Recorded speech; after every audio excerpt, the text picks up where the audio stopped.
So I thought, we got a little recording button up there and left. I thought this morning, the last two times we talked about just in general, like how to use Zoom. So I thought today would be a great example of just doing an actual meeting on Zoom. And so I sent you an agenda for it. Let me see if I can pull it up here. Because I personally think that all meetings should have an agenda and all meetings should have somebody following up on the agenda and taking minutes. I would start off with sending people an email. So I will actually record that before this, but I'll send people an email saying, here's what we're going to go over today. Just a little tip for this that I'm really, really terrible about. I have 2 monitors. Some people have 3. And I tend to have 14 things up all at once. Don't do that. So can you see my screen over here? Yep. Okay, and you can see where it says Zoom link for agenda. So I would say if you're organized, that you should get in the email or before the meeting, either in the same meeting or before it, some kind of agenda. And normally, well, one of 2 things would happen. Somebody's going to share it with you. So everybody, like in our office, when we do it, generally everybody can edit this. So if anybody has an idea on it, or I've been at other meetings where they have somebody who is in charge and they're taking the minutes. So here's our agenda for the day. And if you were working from home, people watching this, then you would have hopefully some kind of agenda. Not every meeting does, but I think it's a good idea because I like to know if you're asking me to meet with you, why we're meeting. So our meeting today, we're going to talk about work from home, opportunities, how to apply, and then things to think about. And maybe we're not going to go through all those tools you need, but just a little bit about them. And the reason is because now, even though people are going back to work, a lot of companies have changed for good. Like our company had an office for years. Some of you guys have been there. We had an office in Santa Monica, and then we moved to Long Beach. And in July, we gave up the lease on our office because everybody was working from home. And now the last several people we've hired have all been from Minnesota or South Dakota or Washington. So there's going to be a lot of opportunities. And yet what we're not seeing, or I'm not seeing, and you can correct me if I'm wrong, but we're not seeing people from Spirit Lake or from other reservations apply for these remote work jobs. Are you seeing that, or am I correct? What do you mean you were remote jobs? Well, like we hire people for well, let's see. We have a community manager who does writing. She writes blogs. She does social media. She lives in Washington State. So that would be a remote job. We have a regional manager who lives in, outside of Mobridge down in Standing Rock. And she does teacher training and interviews. And that's a remote job. I mean, she's been out here, but it was for, meetings. So jobs where they never go into the office at all. And yeah, I would say that's not really common on our reservation yet. And like you said, I don't know any other reservations that are starting that yet, but I don't know. I think it would be good for, maybe people like my dad or whoever, maybe other elders that, don't really have to go into the office. Like his job is all pretty much online, doing messaging people from other states or other parts of the states here in North Dakota when they do digging or whatever, where they need to be involved. And he don't really need to be in the office, I don't think. Right. Well, yeah, that's actually something I hadn't even thought about till this minute, that you could live right there and have a remote job right there. I was thinking more, so the lead artist that does most of the artwork for our games lives on the Fishing Lake Métis settlement up in Alberta. And he used to be in Vancouver, and when everything closed down, he said, if I'm working from home, I'm really going to be at home. So he moved back to Fishing Lake. Like I said, Juliana lives in Standing Rock. So there are more and more jobs out there where you don't have to go into the office ever. And so I think that's one of the things that's been a barrier to employment on a lot of the reservations is there aren't that many jobs. And there aren't that many professional jobs. So sometimes people would have to move away, but now there are. But I don't know that people are thinking about them so much. And we don't just have those higher level, like the professional jobs. I think more of them are professional, but we also have game testers, people who just test games all day and file bugs. So there's entry level jobs like that. There are professional jobs like that. And I'm not seeing people from the reservations apply for them. And so my first question, so we kind of talked about opportunities. There are a lot more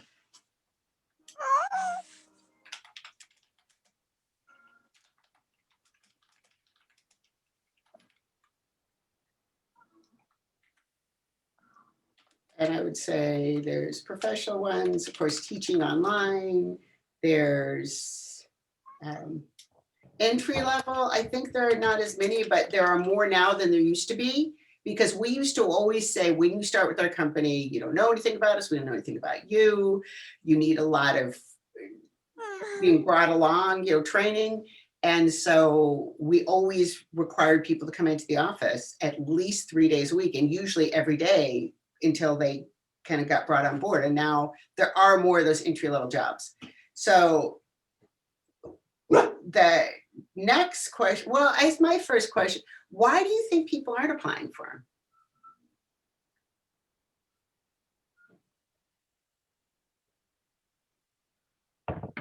them? Probably maybe they don't think they have enough things at home to um, do the job. Maybe they think they need, you know, everything they need in the office almost they need at home, which most of the time you don't. That I don't think, only thing I think you probably think people think they need is a printer, but I mean you could pretty much do everything through email and through stuff like that now. So maybe they don't think they have enough tools to work at home. I think, oh, go ahead. No, I'm done. I was just gonna say, I think that maybe people aren't, including myself, if I were to go look for a job at home, I wouldn't know which was legit and which was a scam, because like around here, and we have those rummage sites, and you'll see people posting work at home for $20 an hour or whatever, and then you'll see people commenting on it that it's a scam. So how do you know which job is legit? I mean, I guess if you apply on a company website, but other than that, how are you sure that it's a legit deal? That's a really good point, and I hadn't even thought about that.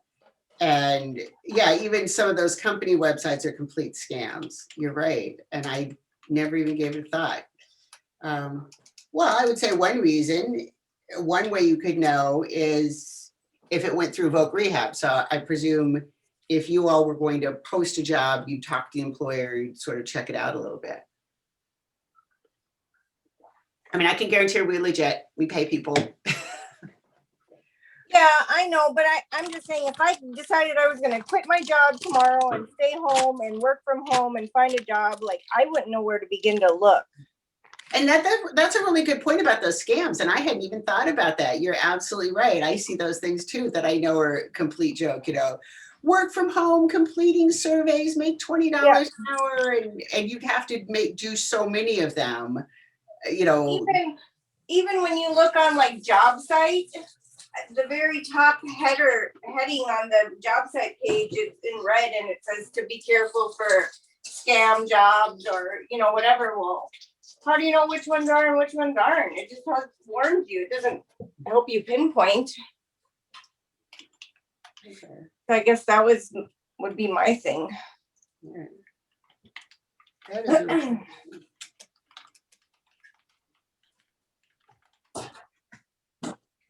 yeah, now that I think about it, that's that's maybe one of the reasons we haven't had more people apply. I'd never even given it a thought. When three of the last people we hired came through a program called SciTech Minnesota, where they find people, college students who are, I presume they're all college students, all the ones we hired were. Anyway, they find people that have some technical skills that are trying to get their first job, and they interview them and then they match them up with companies. So kind of like you do, but people don't have to have disabilities. They're helping somebody get their first job. And I think in that case, they're not worried because we were checked out by that organization. And it's a good deal for us because they were checked out by the organization too. So that's a really good point. So I guess they didn't worry about it because SciTech Minnesota sort of vouched for us. And then a couple of the other people that we hired, somebody that we knew them. But yeah, Christy, our community manager, I think she just saw the job online and applied. And yeah, we'd like to and hired her. So yeah, that would be one thing. How do you know it's legit? That I hadn't even thought about. And then I was wondering, I should be better at Google Drive, Google Docs than I am. So what else do you think, not like Marshall said, not having equipment or thinking you don't have the equipment?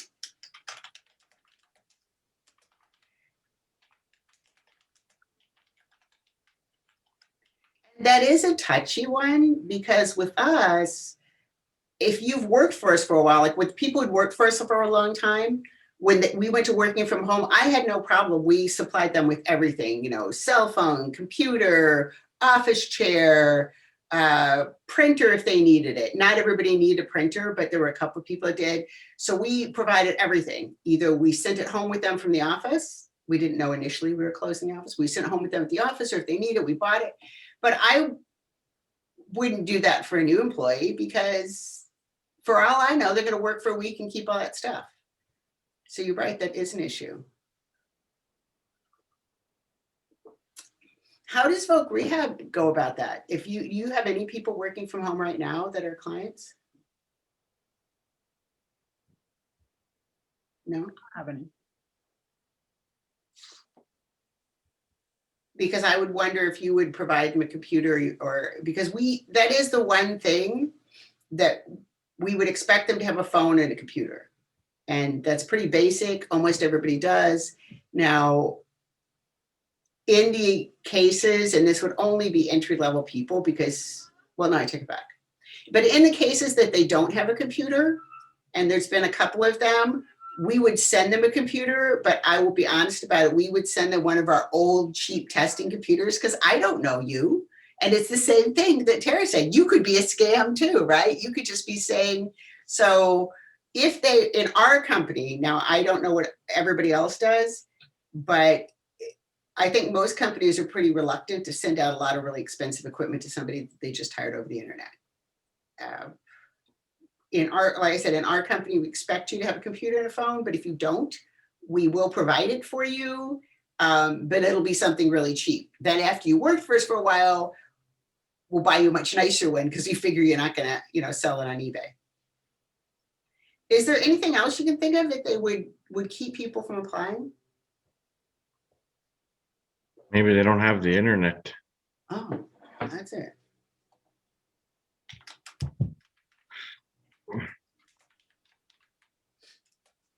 Is that something, this probably hasn't come up yet, but is that something that your program would pay for? If somebody had a job working from home, would you pay for their internet at the beginning?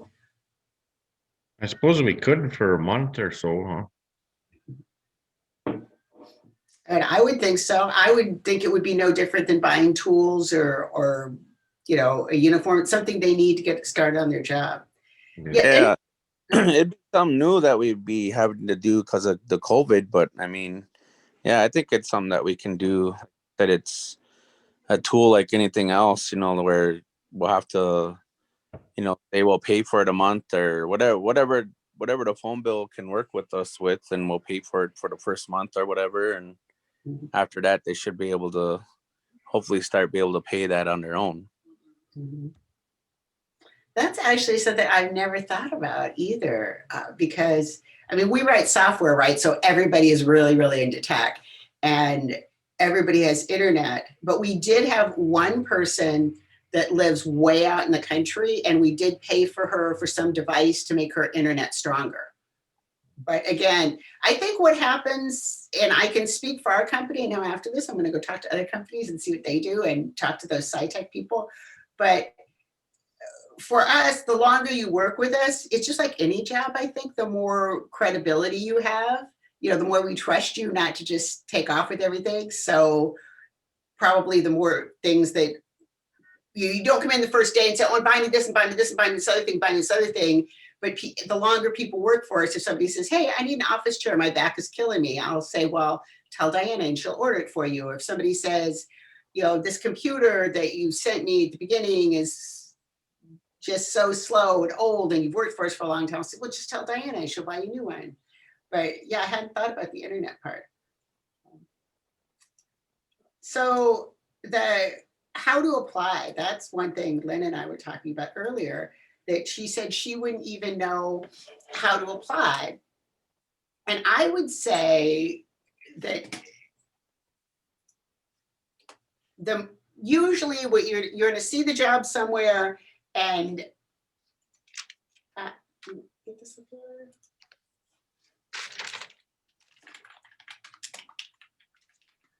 So for us, all of our jobs get announced on the company website because we want people who are somewhat interested in us. We put them on all our social media.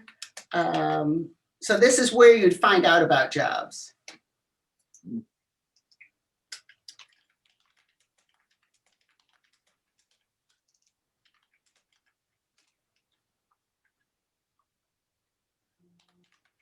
Tell I'm not the world's best typist. Social media.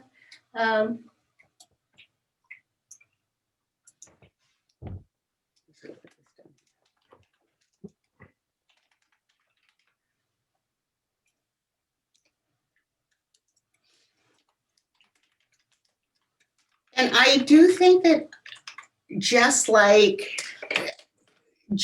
other jobs online, often you find out from other people that work there that. Now, how is it at Spirit Lake and around Devil's Lake? Because I know in Los Angeles, a large proportion of jobs people find out from their friend. Is it similar at Spirit Lake, or does everybody just kind of know because it's a smaller place? Facebook. I mean, pretty much everybody knows everybody, and it's a pretty small place. So any place that is out here, pretty much people know about, casino and steel manufacturing and, the tribe. So. Isn't it kind of sounds like this? Oh, did you see that job posted at such and such? That's so-and-so's job, it's that small. Yeah. Well, I think a lot of the remote jobs, it may be that your friend works there and they say, oh, hey, I'm working for this company. That happened. That happens not as much now as when everything was located here, right? Because we were only hiring people from Santa Monica, Long Beach, Los Angeles. And so you would hear about it from your friend. Where now, I'll have to ask Christy to come on and talk sometime because she just saw it online and applied. So the company website, one reason we post our jobs there is I figure if you're not interested enough in our company to ever look at our website, you probably wouldn't be that interested in working here. So we use our social media. We have a newsletter we do every week, and we post it in all of those things. So that would be one place. So if you're interested in going to a company, go to that website, check under employment, see what they got. And then follow their social media. A lot of companies that are posting jobs, Twitter, Facebook, LinkedIn, a lot of people make fun of LinkedIn, but it's one place to go, and that's what it's for, basically, is business connections. So yeah, whenever we have a job open, we post it on every social media we have except Pinterest. So, And then applying for it, I can't, if it's a remote job, you're gonna be applying online. You're probably going to be, if you make it to the interview phase, you're gonna be either doing a phone interview or a web meeting like this. So I have a couple of pieces of advice about that, having hired a bunch of people remotely. First of all, whatever it says in the job posting, do that. And this might sound really silly, but do that. Now, I don't know how your mothers are, but my mother is always giving me advice that maybe worked in the 1950s. So she'll say, for example, if you're applying for a job, oh, well, what did you do? And I would say, well, it said to apply online, fill out this form, attach your resume. Well, did you call them? No, because it said to fill this form. Oh, we should call them because it shows that you're really interested in the job. No. If it says fill out this form, attach your resume, do that. And I can't tell you the number of people it'll say, well, let me pull one up right now. Oh, here we go. Work by the beach, making games, paid internship. So in this case, this is an older one, but it'll tell you down here, please email resume and briefly explain 300 words or less why you would fit for this position to Maria Burns Ortiz at maria@7generationgames.com. No phone calls, please. So for me, because I'm not in this case, if I'm hiring somebody remotely, I don't get to actually meet you in the office. I don't get to see how you treat other people when you come in. I don't see if you're rude to Lynn when you walk in. Just a general tip of advice for people applying for jobs. When you go in, it's unbelievable to me how people will come in and they will just be rude and dismissive to the administrative assistant or the person at the front because, oh, they're not the hiring person. I'm going to look at that. And if you're a jerk to Lynn, boy, you're off my list right away. But anyway, I don't get to see any of that, right? This is all I know about you. So it says, please email resume and briefly explain in the body of email. Do that. Email, and you would be amazed how many people email somebody else. They'll email me. They'll email Diana. No, it says email Maria, email Maria. If it says email a resume, include a resume. If you don't know how to write a resume, you got Melissa, you got Tara, you got Rick, they will help you. Lynn is really good at writing, I know, because everything you write is grammatically correct and perfect, which cannot be said for a lot of people. So there's the Voc Rehab office to help, but that would be my first thing is when you see this on the website, go in, whatever it says on there, go in and actually do that. Do not listen to your mom that says that you should call them. If it says no phone calls, please don't call. So that would be my first thing, follow those directions. Then the second thing is they're going to probably interview over the phone or a web meeting like this. For me, if somebody says, well, I don't have Zoom, I don't have whatever, I would still interview them, but I'll be honest with you, I would kind of count it against them a little because I'm thinking you're applying for a job online. You couldn't figure out how to download Zoom on your phone. So we did other videos on that.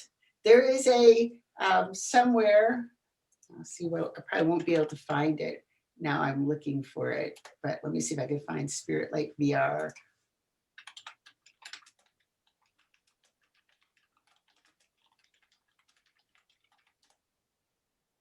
Yeah, I was gonna say, don't let me down, YouTube. So we did videos on how to, so there's no excuse. There's a Spirit Lake Voc Rehab channel. You can go there and find videos on joining Zoom on your phone and getting Zoom on your phone and so on.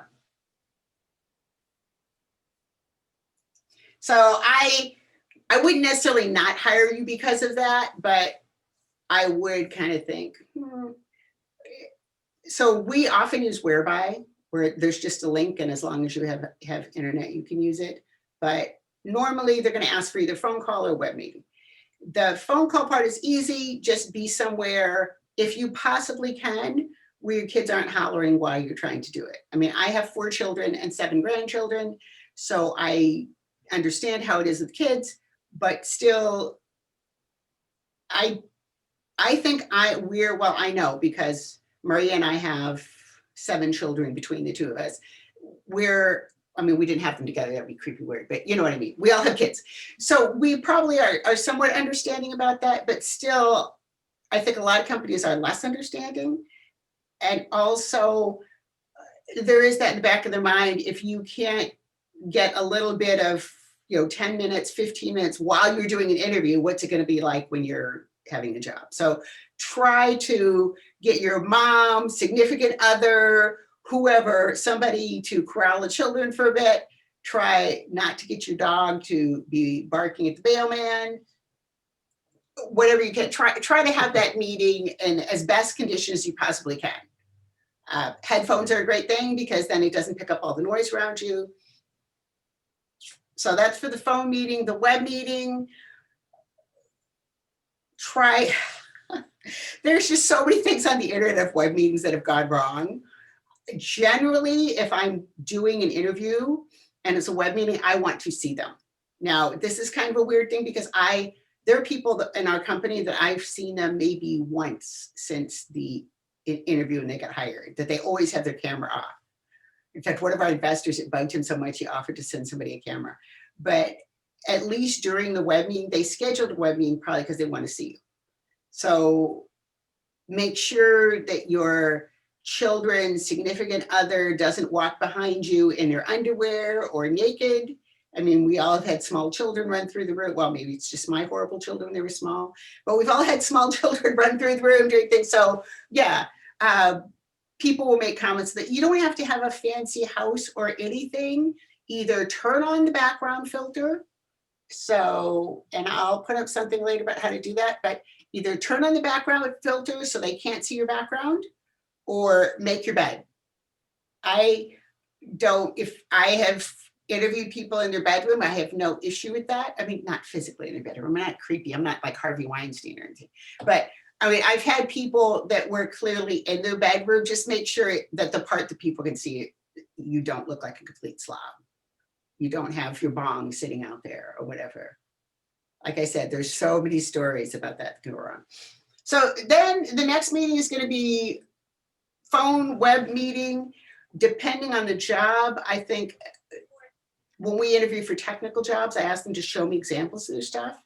Like I said, Stefan, who works for us, is at the Fishing Lake Matisse settlement. When we interviewed him, we actually contacted him. So he's an artist and we had seen his work online. So if you're into artwork, that's I'll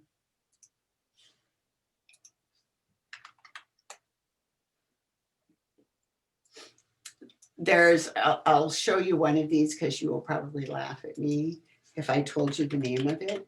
But DeviantArt, which sounds like a porn site, is actually where a lot of artists post their work. So when we're looking for an artist, we go here. So that's another way to get a job if you're into artwork or animation, that if you post your work.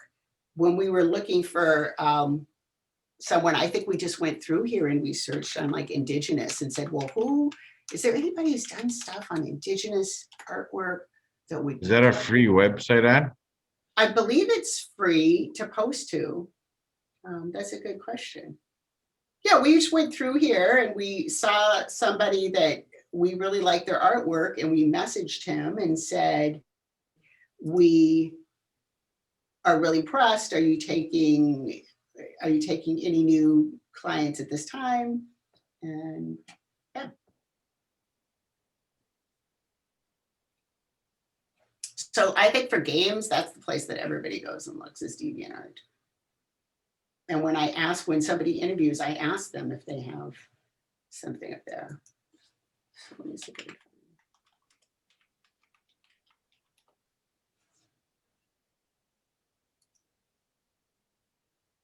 Yeah, so I saw this and we messaged him and said, are you available? And he said, yeah, as a matter of fact, I am.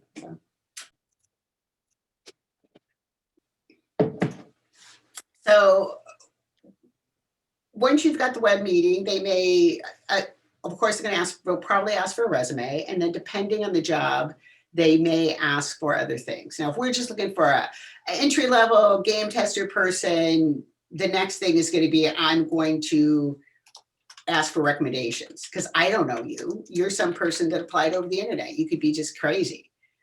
And this, again, is something that Voc Rehab can help with. And I know that I've read the recommendations you all write, and they're really good. So usually that's it. They apply online. We have an interview with them. We get recommendations. Now, certain jobs like artwork, I'm going to ask for examples of your work. Christy, who's our community manager that does the blogs, we asked for samples of her writing. So for a real like for a game tester, we don't ask for examples of game testing. We just get recommendations from you. And just so you know, the main thing I'm going to ask about in that recommendation is reliability. Now, I'm interested in your technical skills and all that kind of stuff, or your writing skills, if it's a writing job, or your artwork. But I think for a job where you don't have anybody else there to watch you, we need to rely on you that you're going to do the work. And I know so that's a little bit on applying. If you all are interested, I can work with you to try to find more sites that are hiring remotely. If you think that you would have consumers that would be interested in applying to those jobs. And I think, like Marshall said, especially for people who are older or for people who have disabilities. I mean, this is, if you have trouble getting out, if you have trouble walking, if you have trouble sitting for extended periods of time, it's perfect if you can be in your own house. So things to think about, the advantages, you don't needing transportation. I would say for some people that have disabilities that make it difficult for them to work in an environment where there's a lot of other people around, sometimes depending on the type of disability, some people get, I'm just thinking of a young woman I knew years ago. She would get easily bothered. If somebody said something to her the wrong way, she would just fly off the handle. And she was actually a nice person. She just, well, obviously she had a disability. So that would be one advantage for people who need I would say a controlled environment. It can be a good thing. Depending on the work, people who need more flexible hours. My sister works remotely for the state of Florida, or maybe it's a county. Anyway, she works remotely for the government. But in her case, she has to be on from like 8 to 5 or whatever their hours are. And some companies, we're not one of them, but some companies, they actually monitor your computer. So they can see all the time if you're on the computer and what you're doing. So just be aware of that. We don't do that, but I know with her, they have a system where she logs in and they know if she's on it. So depending on the job, it may be flexible hours. Our hours are flexible within reason. So we have people from the West Coast to the East Coast. So you could start at, say, 6 a.m. Pacific time, because that's 9 a.m. Eastern time. But you couldn't start, because we have had people ask this. No, you can't work from 9 p.m. to 1 a.m. Are there other advantages that you can think of? Just kind of like you said, people with disabilities and stuff, that would be the major thing. But I think other people with, that don't have a vehicle either, I know, especially on reservations, there's always transportation problems. Somebody needs a ride or, car fixed or something, but that would be another thing is, if they don't have a car or anything and you just work from home. then you don't have to worry about going anywhere or anything like that. So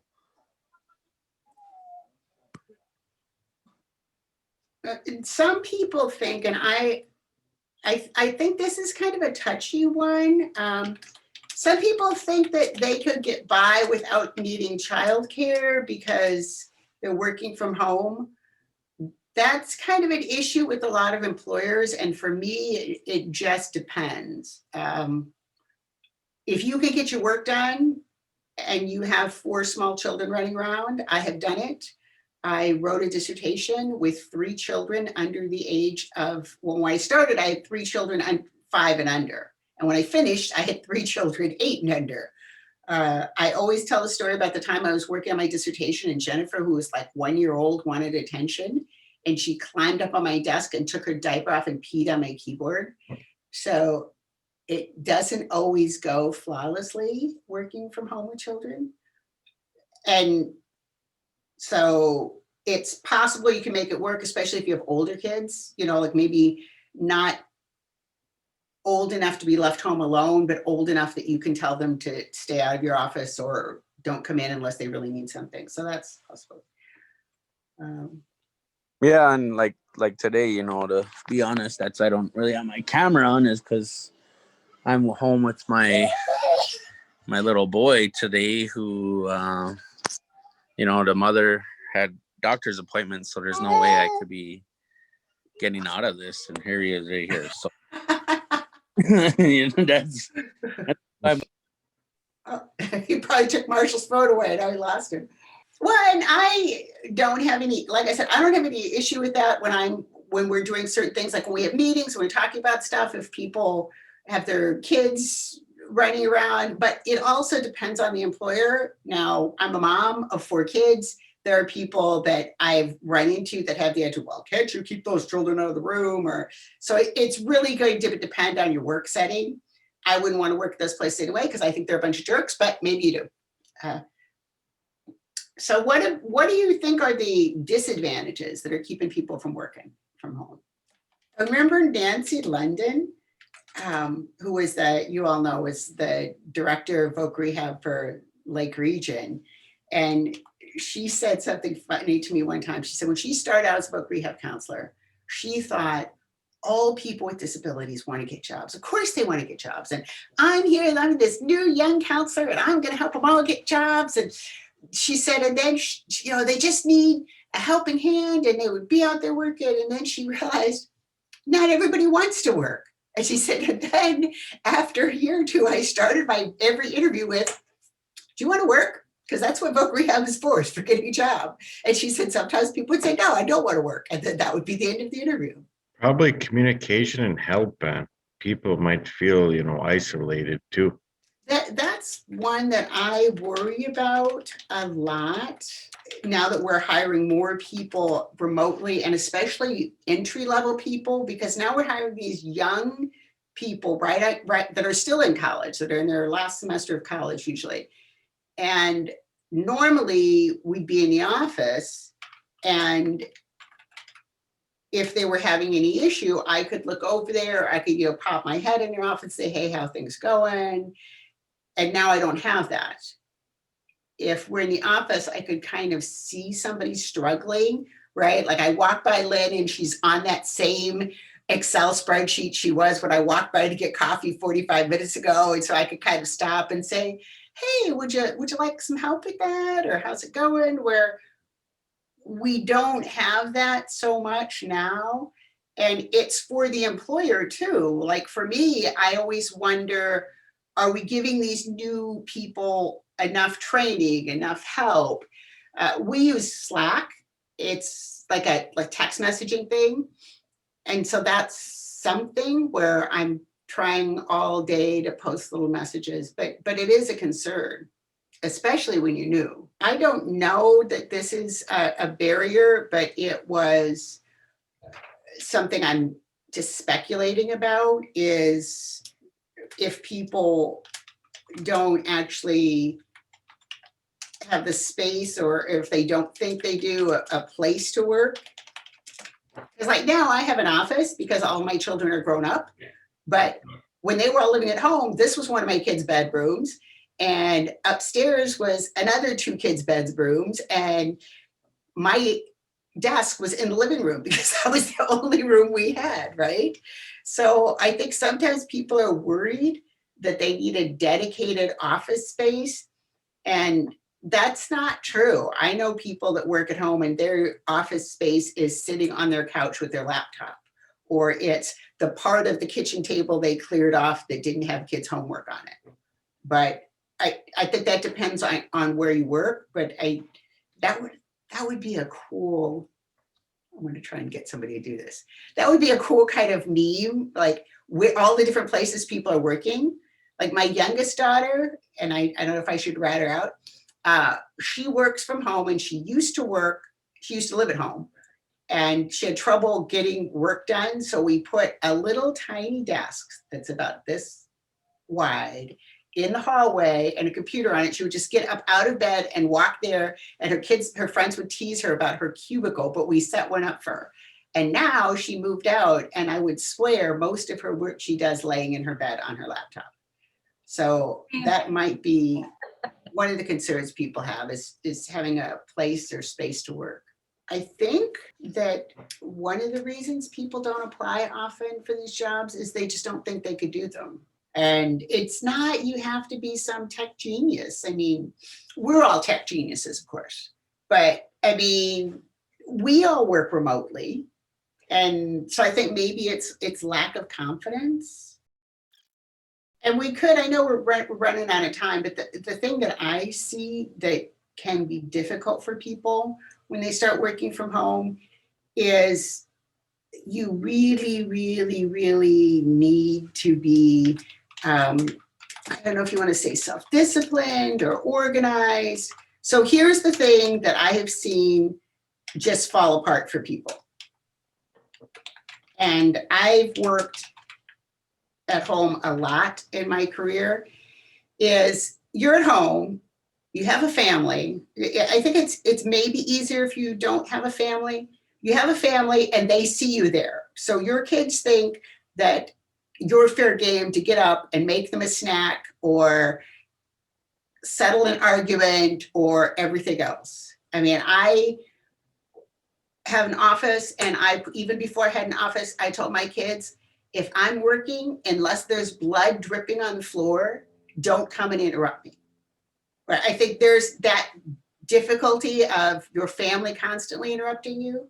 And then there's the other difficulty of you're at home, and it's so easy to get up and go do the dishes or answer the door or go do something. And you tell yourself that you worked 8 hours, but you didn't really.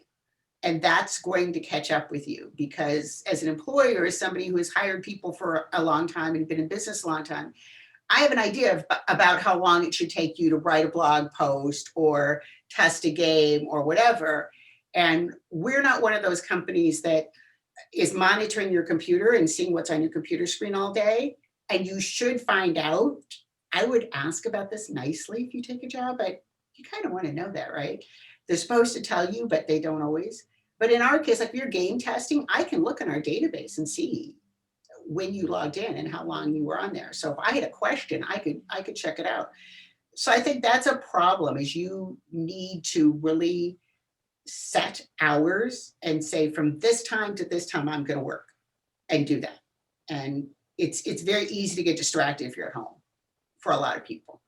The other thing is, for me, it's very easy to get, I don't know, there's so much going on. Google Calendar is the greatest thing in the entire world for me.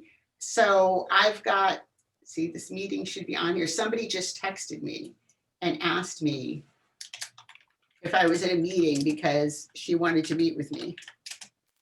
So normally I have everything on my calendar, and if I didn't, I would be totally, totally screwed. So it shows every meeting I have. I can see who else. So this is me. This is the meetings I got this week. If I wanted to meet with, say, Christy, I could see when she's working and when she's available. But for me, one of the tough things is staying organized, because there's so much stuff going on.